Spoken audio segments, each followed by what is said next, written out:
Assalamualaikum warahmatullahi wabarakatuh. Banyak orang yang tak paham bahwa amar ma'ruf, nahi munkar dan dakwah ada dalam satu tarikan nafas yang sama.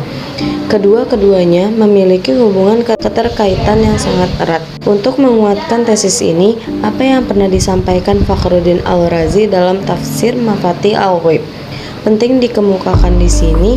Ulama besar tersebut menulis, At-ta'watu ilal khairi jinsu tatahu naw'ani ahaduhuma at-targhibu fil fi'ali ma yanbaghi wa huwa bil ma'rufi wathani at-targhibu fi tarki ma la yanbaghi wa huwa nahyu 'anil munkar. Fadhakara jinsa awwala thumma atba'ahu bin naw'ayhi mubalaghatan fil bayan. Dakwah menyuruh kepada kebaikan adalah sebuah jenis yang menaungi dua hal. Pertama adalah memotivasi untuk melakukan kebaikan. Kedua adalah memotivasi untuk mencegah dari sebuah kemungkaran. Kami menyebutkan jenis yang pertama, kemudian mengikutkan yang kedua. Macam itu secara sangat serius sebagai penjelasan. Secara lebih tegas, Ibnu Taimiyah juga memberi penjelasan bahwa amar ma'ruf nahi munkar adalah esensi dari sebuah dakwah. Alasannya, orang yang berdakwah pasti meminta, menyeru, dan menuntut pada sesuatu yang ia ajak. Itu semua secara substansi adalah inti dari amar ma'ruf sekaligus pencegah dari kemungkaran. Dengan demikian, maka ada pedoman yang perlu diperhatikan dalam menjalankan amar ma'ruf nahi munkar, konsep dan metode dakwah dalam Al-Quran dan Al-Sunnah.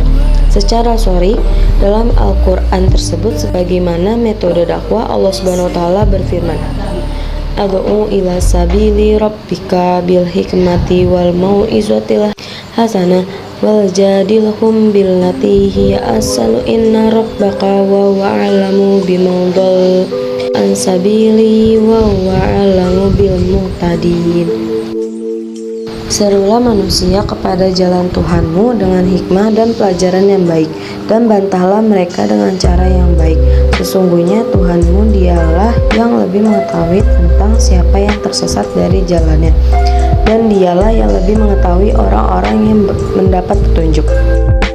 Dalam ayat di atas tersebut bahwa metode mengajak kepada jalan Allah Subhanahu wa taala ada tiga.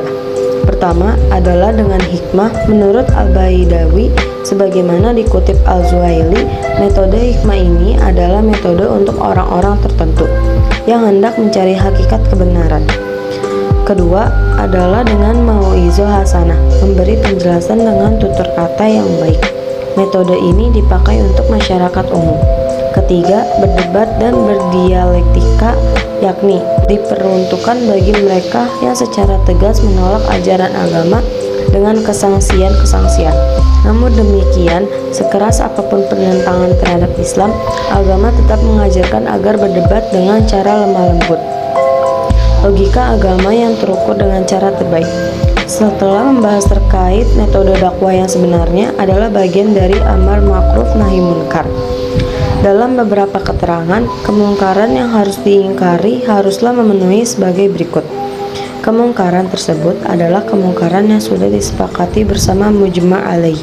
Sesuatu yang masih ada indikasi perbedaan ulama di dalamnya, maka tidak bisa diklaim sebagai kemungkaran.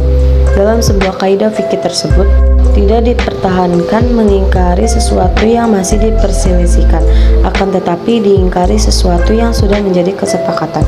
Jika diperhatikan serius, syarat pertama ini berkelindan erat dengan pembahasan sebelumnya, bahwa syarat utama dalam preseden amar ma'ruf nahi munkar adalah bekal ilmu. Tanpa ilmu, seseorang tak mungkin tahu apa sebuah perkara sudah disepakati keharamannya atau masih dalam perbedaan ulama mukhtalaf fiha. Dengan ilmu pula, manusia bisa sadar bahwa luasnya horizon agama, ada beragam pendapat ulama yang mungkin bisa dijadikan argumen atas tindakan mereka. Pendek kata, bekal ilmu dan pemahaman agama menjadi syarat utama dalam proses amar ma'ruf nahi munkar. Lalu, kemungkaran tersebut sedang terjadi. Bahasa Al-Ghazali mawjudan fi al-hal. Dengan demikian, kemungkaran yang sudah akan terjadi tidak boleh diterapkan amar makruf nahi munkar. Hanya saja untuk kasus kemungkaran yang akan dilakukan oleh seseorang harus dicegah dengan batas minimal. Misalnya, seseorang hendak meminum khamar, makanya orang lain perlu melarang tapi sewajarnya saja, sebab ia melakukan aksi munkarnya atau bahkan menggagalkan rencananya. Lalu, kemungkaran diperoleh tidak melalui proses mencari kesalahan.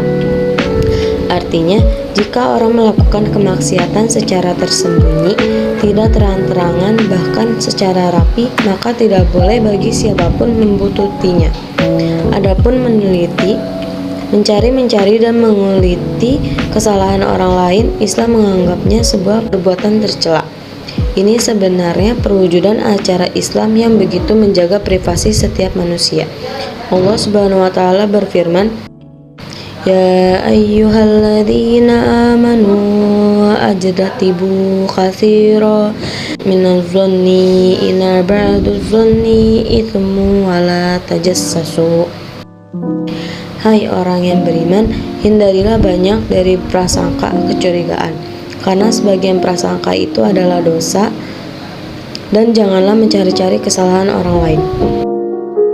Dalam Al-Sunnah, pedoman berdakwah dari Nabi adalah dakwah yang memudahkan, memberi solusi dan jalan kebahagiaan. Dalam sebuah kesempatan, Nabi bersabda, "Sami'tu Anas bin Malik yaqulu, inna Rasulullah sallallahu alaihi wasallam qala, yassirru wala tu'assiru wasakinu wala tutaffiru." Aku pernah mendengar Anas ibnu Malik berkata bahwa Nabi pernah bersabda, "Mudahkanlah jalan dipersulit, beri ketenangan jalan beri kegusaran." Dalam kesempatan lain, tepatnya ketika Nabi hendak mengutus Mu'adz ibnu Jabal juga bersabda, "Anna Rasulullah sallallahu alaihi wasallam qala li Mu'adzi wa Abi Musa hina ba'athahuma ilal Yaman, basyira wa la tunaffira wa yassira wa la tu'assira wa tata'aha wa la takhtalifa." Sesungguhnya Nabi pernah berkata pada Mu'adz dan Abu Musa al-Sy'ari ketika keduanya diutus ke Yaman, "Beri kabar bahagia, jangan kabar duka. Mudahkanlah, jangan sukarkan. Kompaklah, jangan bercerai-cerai." Assalamualaikum warahmatullahi wabarakatuh.